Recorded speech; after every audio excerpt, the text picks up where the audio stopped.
नमस्कार, AB star news देख रहे हैं आप और मैं हूं आपके साथ तुलिका सिंह।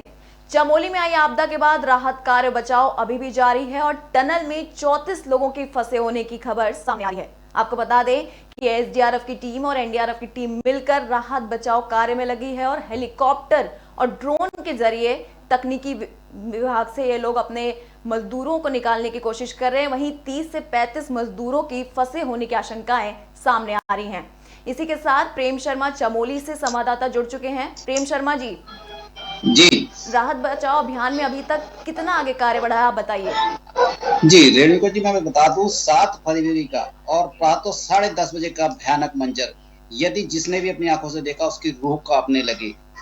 ये भयानक मंजर ऋषिगंगा हाइड्रो पावर प्रोजेक्ट के तहत जो कार्य यहाँ पे चल रहा था वहां पे हो रहा था और 250 किलोमीटर की जो यहाँ पे टर्मिनल लाइन है उस पर अभी तक जो है लगभग 30 लोग की जिंदगी उसमें अभी फंसी हुई है।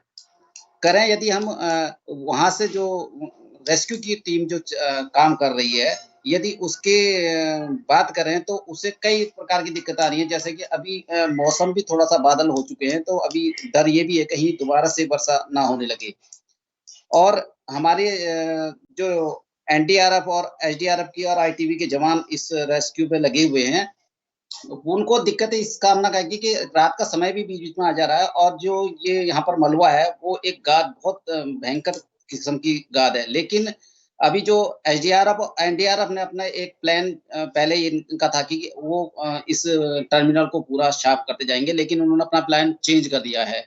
उनका प्लान यह है कि अभी तक वो 60 मीटर अंदर पहुंचे थे, लेकिन 72 मीटर यानी कि 72 मीटर जब वो आगे चले जाएंगे तो ठीक उसके 11 मीटर नीचे एक टर्मिनल और है जिसको अभी ड्रिल मशीन से छेद किया जा रहा है। अभी उसके बाद उसका दूसरा ड्रिल मशीन से छेद किया जाएगा जिसके कैमरे के जरिए उस टर्मिनल को देखा जाएगा कि उसमें अभी पानी है या फिर मिट्टी या गाद है, किस तरह का है। उसके बाद उस हिसाब को देखकर कि इसके अंदर पानी है या क्या है, उसी हिसाब से उस रेस्क्यू को आगे बढ़ाया जाएगा। और अभी उसके अंदर लगभग 30 से 32 जो जिंदगियां हैं वो अपनी जिंदगी से जूझ रही हैं। वो उनको बचाने के लिए इस जद्दोजहद में लगे हुए हैं कि किसी तरह इन जिंदगी को बचा लिया जाए। 4 दिन अभी इन जिंदगी को फंसे हुए हो चुके हैं और अभी तक जो वहां से निकाले वो 11 लोग निकाले चुके हैं। जी तुलिका जी। जी प्रेम जी, आपसे मेरा ये सवाल है कि टीम को क्या क्या दिक्कतों का सामना करना पड़ रहा है। टीम अभी एनडीआरएफ की टीम और एसडीआरएफ की टीम कौन सी दिक्कतों का ऐसा सामना कर रही है जिसकी वजह से इसमें देरी हो रही है, जो 30 से 32 मजदूर फंसे हैं उसको निकालने में? जी जैसा कि टर्मिनल का काम है उसके अंदर काफी सामान भी वहां पे जो काम चल रहा था उसका सामान भी वहां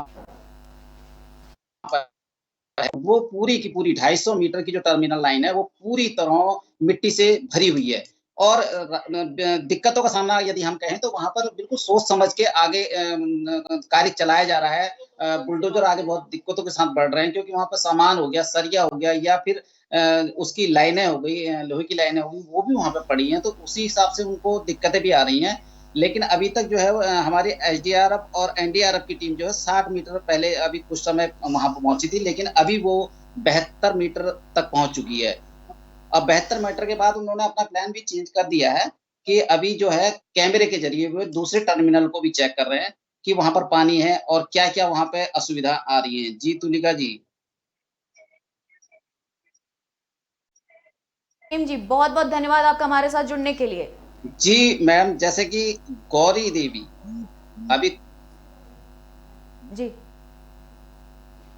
यहाँ पर जो है इस पावर गंगा प्रोजेक्ट का जो है वो भी किया था, विरोध भी किया था कि यहाँ के ये पावर गंगा प्रोजेक्ट ना बनाया जाए क्योंकि यहाँ पर काफी जो प्राकृतिक है उससे खिलवाड़ किया जा रहा था। यहाँ के लोगों का भी कहना है कि यहाँ पर अगर ये पावर प्रोजेक्ट गंगा का जो हाइड्रो पावर प्रोजेक्ट था ये अगर नहीं बनाया जाता तो शायद ये आपदा नहीं आती। और इसी के चलते जो है यहाँ पर काफी पेड़ काट दिए गए। यदि पेड़ कटे हैं तो वो भूस्खलन होना अनिवार्य हो गया था, यहाँ के लोगों का ये भी कहना है। और वही सभी लोगों का कहना है कि पावर गंगा जो है वो बिजली के लिए जो कार्य किया जा रहा था, यदि उसके चलते यहाँ पे पेड़ पौधों को प्रकृति से कोई भी खिलवाड़ नहीं करते तो शायद ये आपदा नहीं आती। सही कहा है, यदि कोई जी विकास जी लेकर आता है तो वो विनाश लेकर भी आता है। जी वहीं जी आज आम आदमी पार्टी के जो उत्तराखंड प्रदेश के अध्यक्ष हैं शिशुपाल रावत जी हैं, उन्होंने भी यहाँ का दौरा किया है जी और उन्होंने इस बाढ़ पीड़ित जो लोग हैं उनके परिवार से वो मिले हैं। उन्होंने इस पर बेहद दुख भी जताया है। जी उन्होंने जी सीधे सरकार पे भी निशाना साधा है कि जो हमारे उत्तराखंड के जो इस तरह के स्थल हैं, वहाँ पे अगर ऐसे प्रोजेक्ट ना बनाए जाते तो शायद आज इस आपदा का सामना उनको नहीं करना पड़ता। जी जी तुलिका जी जी जी। प्रेम जी, बहुत बहुत धन्यवाद आपका हमारे साथ जुड़ने के लिए और इस खास खबर पे अपनी राय देने के लिए बहुत बहुत धन्यवाद। इसी के साथ एक खौफनाक वीडियो सामने आया है। इस खौफनाक वीडियो में, लाइव वीडियो में आप देख सकते हैं कि क्या मंजर है। मौत का मंजर सामने दिख रहा है, आप देखिए इस वीडियो में।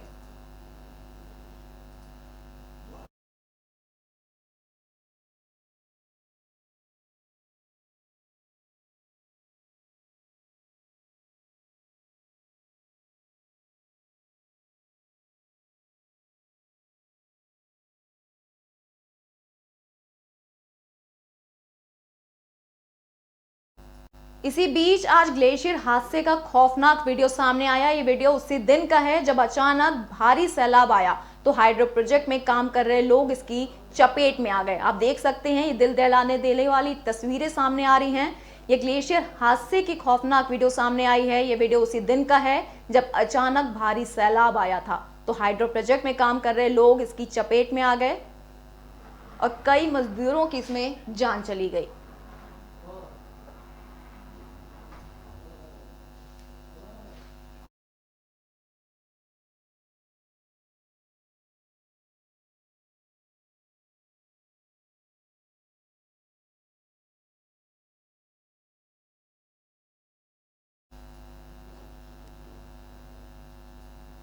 आज कांग्रेस महासचिव प्रियंका गांधी ने सहारनपुर का दौरा किया और उन्होंने किसानों पर टिप्पणी की। आपको बता दें कि कांग्रेस की महासचिव प्रियंका गांधी ने सहारनपुर की किसान पंचायत में हिस्सा लिया है। पंचायत में भारी भीड़ देखने को मिली है और कांग्रेसियों में जोश आ गया। इस मौके पर प्रियंका ने मोदी सरकार पर जमकर हमला भी किया। इससे पहले प्रियंका ने शाकंभरी देवी मंदिर के दर्शन भी किए थे।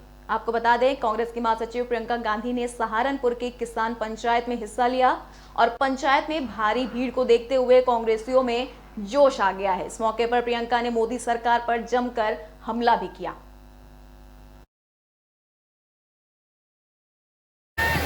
मैं माता शाकंभरी देवी से आशीर्वाद लेकर आई हूँ। आप सबको मालूम होगा कि माता शाकंभरी देवी की कथा। राज्यसभा में आज major port authority bill pass हो गया है। इसी में मनोज झा ने क्या कुछ कहा, ये सुनते हैं। Thank you very much honourable vice chairman ma'am. Minister साहब का नाम बहुत अच्छा है और लेकिन सुख किसको पहुंचा रहे हैं सब जानते हैं।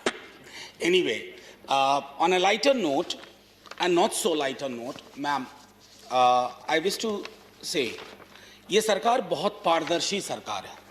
इनके बिल को देख के पता चल जाता है कि पीछे कौन है। तो ये अपने आप में अद्भुत कला है कि बिल पढ़ते ही पता चल जाए कि आगे लाभार्थी कौन होने वाले हैं। तो इससे बड़ी पारदर्शिता का उदाहरण तो मैं नहीं समझता। मुबारक हो आपको मैम। या एयरपोर्ट से पोर्ट नहीं, और उससे इंटरेस्टिंग चीज है 63 के एक्ट को आप आगे लेके आए हैं। उसमें एक ही चीज निकल गया, उसका नाम है ट्रस्ट। भरोसा ही खत्म। एनीवे, हम सबको भूलना नहीं चाहिए कि हिंदुस्तान की गुलामी समुद्र के रास्ते शुरू हुई थी, समुद्र के रास्ते। और किसी को इस बात का मुगालता नहीं रहे जो मैं हमेशा कहता हूं कि आप हमेशा के लिए हैं। एक विज्ञापन आता था हीरा सदा के लिए, diamond is for ever. Nobody here, no ideology, no political establishment here is forever. So whenever you make a legislation, look at the larger issue. Don't look at the contemporary media channels. Look at the pages of history, how you shall be recorded in the pages of history. Ma'am, that was my first observation, or first 1.5 observation. Constitution and composition of board. My colleague Shakti ji, Wilson Saab, everybody has spoken. In fact, ironically, what I find in all establishment, Honorable Minister Sir, Why do you not look at the possibility of representative of labor unions? I'm noticing last 15-20 years, the word labor is so much demonized and denigrated as if they don't contribute. Their contribution is probably no less. Ma'am बस एक सवा minute और कहा, बाकी तो जो इनको करना होगा कर ही बैठेंगे. Ma'am, clause 3, if you look at the representation in the board of each party, only one representation from state out of 13 members probably, and reduces the partnership of the state government.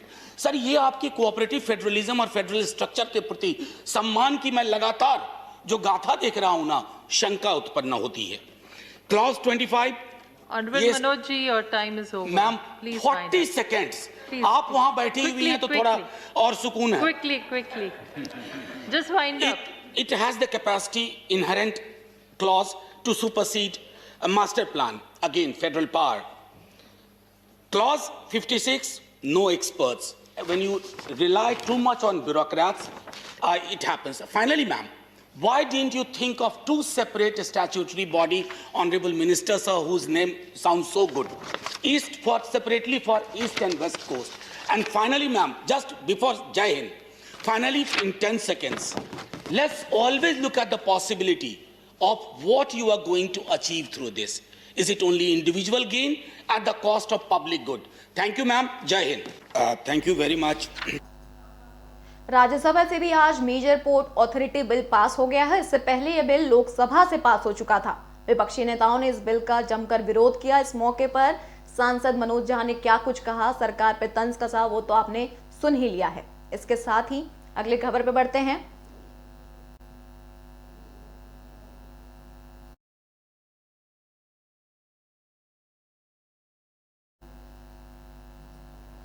Bill पर महासचिव रामगोपाल यादव ने भी सरकार का मजाक उड़ाया है और उन्होंने कहा है कि मोदी सरकार लोगों के पैसे बर्बाद कर रही है. आइए सुनते हैं क्या कुछ कहा उन्होंने. श्रीमान माननीय मंत्री जी ने शुरू में ही कहा था कि समय और परिस्थितियों के साथ साथ इन पोर्ट्स को डेवलप करने और इम्प्रूवमेंट उनमें करने की ज़रूरत है. बिल्कुल ठीक कहा था, ज़रूरत है. लेकिन किसी भी व्यक्ति की मंशा उसके या सरकार की कहिए उससे कार्य करने के तौर तरीकों से समझी जा सकती है. अभी 2 साल पहले बनारस हवाई अड्डे का 800 करोड़ रुपया लेके रिनोवेट किया गया, बढ़िया. अब वो बोली लगाई जा रही है कितने का बिकेगा. क्या माननीय मंत्री जी स्टेट एक्सचेकर से पैसा लगा के डेवलप करके इनको तैयार कर रहे हैं कि कुछ नए ग्राहक मिले उनको बेच दिया जाए? मंशा तो यही है. Law is never away from common sense. Common sense यही कहता है कि आपका जो काम करने का तरीका है वो यही है. सारी जन संपदा को धीरे धीरे बेचने का काम ये गवर्नमेंट कर रही है. सारी जन संपदा को इनका काम करने का तरीका ये कह रहे हैं इसका ये हमारा मकान पुराना हो गया, मैं रिनोवेट कर रहा हूँ और रिनोवेट करने के बाद अपना पैसा लगा के फिर बेच देंगे. आप बेचें, इससे पहले बेचेंगे जरूर. मेरी आशंका कभी गलत नहीं साबित होगी, आप देखना आज नहीं तो कल. लेकिन मेरा एक आपको सुझाव है कि बेचने से पहले इसकी संपत्ति का इवैल्यूएशन जरूर करा लेना. ये मत करना कि कौड़ी के मोल इन पोर्ट्स को आप निजी हाथों में दे दें, देश की संपत्ति को. इन्हीं शब्दों के साथ मैं इस बिल का विरोध करता हूं.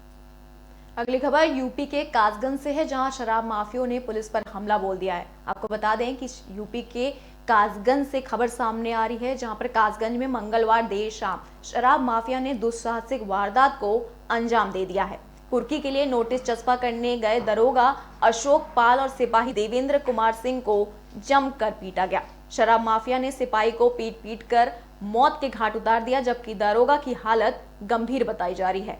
इस सनसनीखेज वारदात के बाद बुधवार तड़के सुबह पुलिस की बड़ी कार्रवाई की गई और मुठभेड़ में शराब माफिया मोती के भाई को ढेर कर दिया गया. शराब माफिया और उसके साथियों की तलाश करने में पुलिस जुट चुकी है और इसी दौरान पुलिस और शराब माफियाओं के बीच मुठभेड़ हो गई है.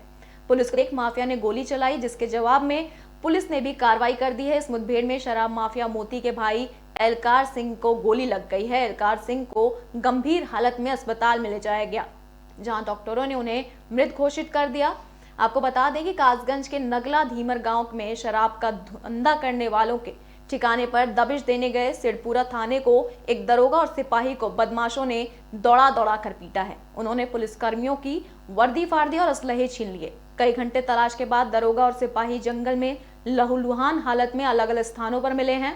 मुख्यमंत्री योगी आदित्यनाथ ने कासगंज की घटना के दोषियों के खिलाफ सख्त कार्रवाई करने और घटना में शामिल अपराधियों के खिलाफ सख्त कार्रवाई के निर्देश भी दिए हैं। उन्होंने गुनाहगारों पर रासुका के तहत कार्रवाई के भी निर्देश जारी किए हैं।